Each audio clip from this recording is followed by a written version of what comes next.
एक 28 वर्षाची तरुणी आपल्या प्रियकराला फोन करते आणि त्याला म्हणते की माझ्या घरातील सर्व माणसे हे बाहेर गेले आहे, तू मला आत्ताच माझ्या घरी भेटायला ये. मग त्या तरुणीचे बोलणे ऐकून तो प्रियकर त्या तरुणीला भेटायला तिच्या घरी जातो.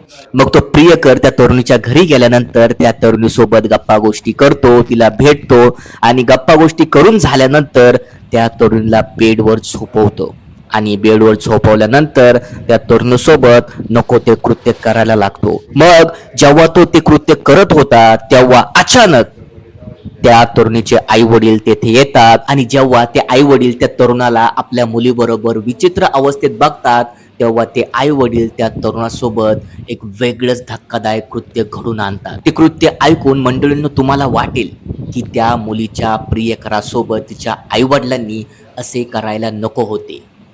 नेमकं मंडळींनो काय आहे हे प्रकरण, कुठे घडली ही घटना, हे अगदी सविस्तर तुम्हाला या व्हिडिओमध्ये मी सांगणार आहे. पण मंडळींनो अजूनही तुम्ही या व्हिडिओला लाईक केली नसेल तर लाईक करा आणि चॅनलला आत्ता सबस्क्राईब करून ठेवा, जेणेकरून तुम्हाला नवीन घटनेचे अपडेट मिळत जातील.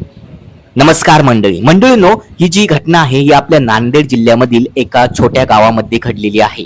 या गावात एक 18 वर्षाचा मंगेश नावाचा तरुण राहत होता. मंगेशच्या घरची परिस्थिती ही खूप गरीब होती. मंगेशचे आई वडील हे शेतात मजुरी करून मंगेशला शिकवायचे आणि आपला घर प्रपंच चालवायचे आणि मंगेश पण कॉलेजमध्ये चांगलं मन लावून शिकत होता. पण कॉलेजमध्ये शिकत असताना मंगेशला एका मुलीसोबत प्रेम झालं आणि ती मुलगी त्याच्या क्लासमध्येच शिकत होती. त्या मुलीचे नाव होते रुपाली.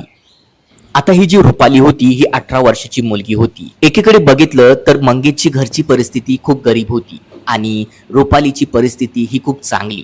रुपालीचे वडील हे सरकारी कर्मचारी म्हणून काम करत होते आणि रुपालीची जी आई होती ही शाळेत शिक्षिका म्हणून काम करत होती. मंगेशची घरची परिस्थिती गरीब असल्यामुळे रुपाली त्याला खूप पैशाची मदत करत होती आणि ती मदत करत असताना मंगेशला तिचा खूप अभिमान वाटत होता. मंगेश आणि रुपालीचे प्रेम संबंध हे संपूर्ण कॉलेजमध्ये प्रसिद्ध होते. कॉलेजमधले मुले त्यांना एकमेकांच्या नावाने चिडवायचे, पण या दोघांना त्यांची काही पर्वा वाटत नव्हती. दररोज कॉलेज सुटल्यावर मंगेश रुपालीला फोन करायचा आणि तासनतास तिच्यासोबत गप्पा गोष्टी करायचा. पण एक दिवस जेव्हा रुपाली ही मंगेश सोबत फोनवर बोलत होती त्यावेळी तिच्या आईने तिला बोलताना पकडलं आणि मग तिची आई तिचा फोन हिसकाटून घेते आणि थेट तिच्या वडिलांकडे जाते. मग रुपालीचे वडील रुपालीचा फोन चेक करतात. त्यांना तिथे दिसतं की रुपाली मंगेश नावाच्या तरुणासोबत वारंवार बोलत असते.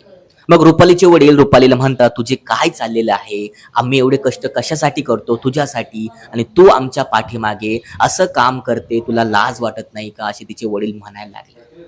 मग रुपाली तिथे तिच्या वडिलांना समजून सांगते, पप्पा तसं काही नाहीये, पण तो मुलगा मला खूप आवडतो आणि मला त्याच्यासोबत लग्न करायचे आहे, असे रुपाली तिच्या वडिलांना म्हणते. मग रुपालीचे असे बोलणे ऐकून तिच्या वडिलांना खूप संताप आला. मग तिचे वडील त्या रुपालीच्या 2 कानाखाली मारतात आणि तिच्याकडून तो फोन हिसकाटून घेतात. मग रुपाली ही रडत रडत आपल्या खोलीत जाते.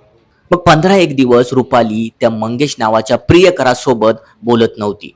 आता तिच्या आईवडिलांना पण वाटलं की रुपाली ही विसरली असेल, आता तिच्या डोक्यातून सगळ्या गोष्टी गेलेल्या असतील. मग बघता बघता काही दिवस निघून जातात. 8 नोव्हेंबर 2025 रोजी रुपालीच्या मामाच्या मुलीचं लग्न होतं आणि त्या लग्नासाठी रुपाली तिचे आई वडील जाणार होते.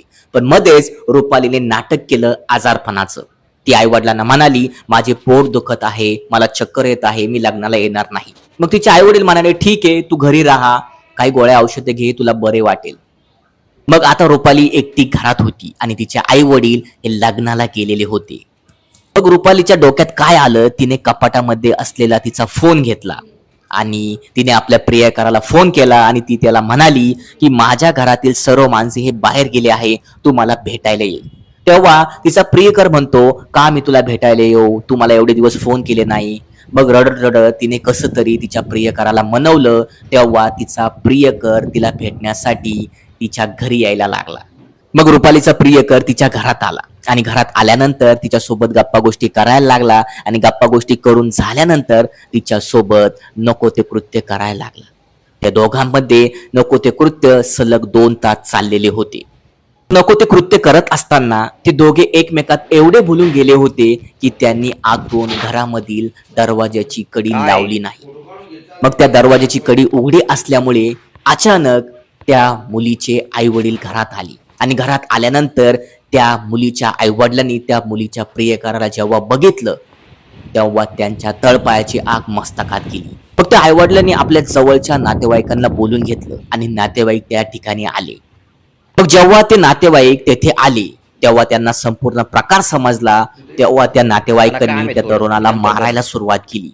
मग त्या तरुणाला खूप मारले आणि मारत असताना तेथे खूप आरडाओरड सुरू झाली. आजूबाजूचे लोक पण तेथे जमा झाले. मग त्या तरुणाला त्या नातेवाईकांनी इतके मारले की त्या तरुणाच्या डोक्यातून रक्त आले. मग आजूबाजूचे लोक होते ते म्हणायला लागले या तरुणाला जर आपण ह्या लोकांपासून सोडवलं नाही तर हे लोक त्याचा जीव घेतील. म्हणून काही लोकांनी त्या तरुणाला त्या नातेवाईकांपासून सोडवलं आणि त्या तरुणाला एका जवळच्या रुग्णालयात त्यांनी ऍडमिट केलं. मग त्या तरुणाला ऍडमिट केलं. डॉक्टर त्याच्यावर उपचार करत होते पण त्याच्या डोक्यातून खूप रक्त वाहत होतं आणि त्यामुळे त्या तरुणाचा तेथेच मृत्यू झाला. मग कोणीतरी पोलिसांना फोन केला आणि पोलीस रुग्णालयात आले. मग रुग्णालयात आल्यानंतर पोलिसांनी त्या तरुणाला बघितलं. मग पोलिसांनी त्या रुग्णालयात चौकशी केली. तेव्हा त्या तरुणाची ओळख पटली आणि ओळख पटल्यानंतर पोलिसांनी तात्काळ त्या तरुणाच्या आई वडिलांना तेथे बोलून घेतलं. मग रुग्णालयात त्या तरुणाचे आई वडील आल्यानंतर त्यांना समजले की आपल्या मुलाचा मृत्यू झालेला आहे. तेव्हा ते खूप रडायला लागले. मग ते लोकांना विचारायला लागले की काय झालं, कसं झालं.